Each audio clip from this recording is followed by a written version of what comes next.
Hello, everybody. Let's talk about my boots. This is my narrative speech topic. It represents me because it shows my interest that I'm a hard worker. I don't mind getting dirty. And it was freshman year when I started wearing them. I tried to keep them as clean as possible, but that did not happen. They tell a story just like every shoe tells a story. It tells us what we've been through, what we've done to get to this point in our lives. Um, let's begin discussing my boots and how they represent my interests. My interests include construction and farming.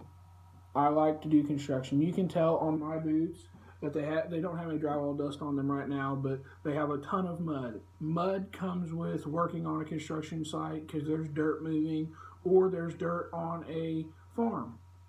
So you can't wear a tennis shoe on a construction site because there's always that possibility of getting a nail into the bottom of your boot or something falling on the top of your boot. And with the boots, they give you more protection because you can get a steel toe. I think you can get a steel toe tennis shoe right now. But boots are just safer. OSHA, I think OSHA's starting to require them if they don't already. On a farm, you can't wear tennis shoes because you're going to walk out in the pasture and you're going to get your step in mud or cow manure or something.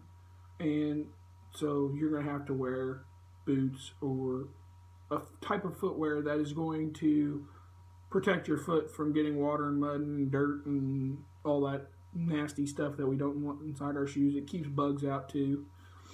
Um, Boots are better for construction because they have a stiffer sole.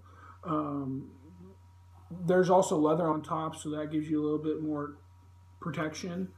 Regular tennis shoes don't last as long. I can't wear boots, regular shoes on the farm because if you step in mud, like I just said. Now that we've discussed my interest, let's talk about how it represents that I'm a hard worker. My boots represent that I'm a hard worker. For example, if you look at them, you can see that my boots have been on a job site because there's drywall dust on them. There's mud falling off them right now. Uh, there's wear on the toe from having to hold drywall and sheet and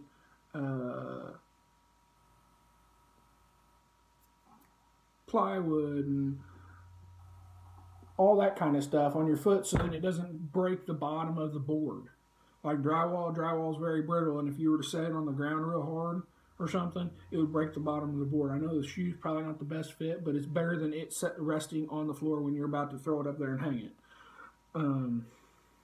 My boots also have cow manure on them. Probably not a good thing I just set on my desk. Have cow manure on them for doing farm work. They also have some cow manure. There is dust and dirt, and it takes a lot to keep a farm going. And there's always something to fix, something to work on. You can also see some stains from working on equipment, grease, oil. They just show everything.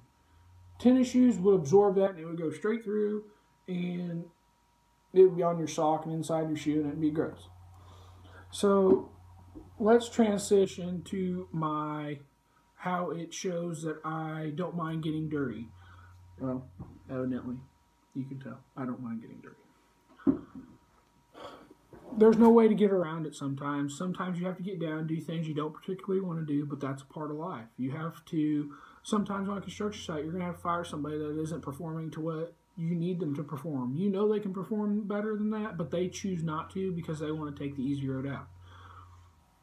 So sometimes getting dirty with your boots is also in life getting dirty with how you are going to be getting dirty in having to fire people or talk not so nicely to people to get them to listen to you, because you have to sometimes yell at somebody for them to understand that they have to do it this way or somebody could get hurt. All the dirt and scuffs have taught me a lesson. It has taught me that when I'm doing drywall, to wear those shoe covers so you don't get that drywall dust on them. It has taught me to watch for nails because nails do go through the bottom of a boot, but not as easy. Those stiffer soles do help. When I'm wearing boots on a job site, I know that my foot is well protected. From this, I learned getting dirty is a good way to instill a good work ethic. In conclusion, we discuss or I'm going to discuss my boots and how it represents me because it shows my interests. That I'm a hard worker, that I don't mind getting dirty. It shows that I have what I've gone through to get where I am. It has taught me that they tell a story. Sometimes that story holds things that you've forgotten, but it's going to be with you for the rest of your life. I know you may get rid of these boots, but each time you get rid of these boots, you get a new pair, and you start a new chapter of your life. I have 6 different pair of boots, and each one have been with me in a different part of my life. These are the ones I wear every day. These go with me through everything. Then you have your church pair, then you have your dancing pair. Then you have those pair that it's like purses. You have those pair like, ooh, I want to take this purse out all the time. You have that pair that sticks with you wherever you go. So the moral of this story is that I can try my hardest to keep those boots from getting scuffed and dirty, but at the end of the day, I get dirty and go through things I didn't think I would have to go through while wearing those boots. Those were nice boots in the beginning. Wasn't planning on getting them dirty, but they got dirty. Getting those boots was the best thing that could have happened to me. It's taught me that a lot in the last 5 years since I've had these boots. I've had these boots since freshman year of high school. I like to think that I made a change for the better because of these boots. Before I got these boots, I did not do farm work. I didn't want to have anything to do with farm work. When I got these boots, I started going to a career center, and I started getting an interest in the construction field. And from a young age, I like to build stuff with Legos. Who knew I would be going for a construction management degree to be a construction person? Thank you.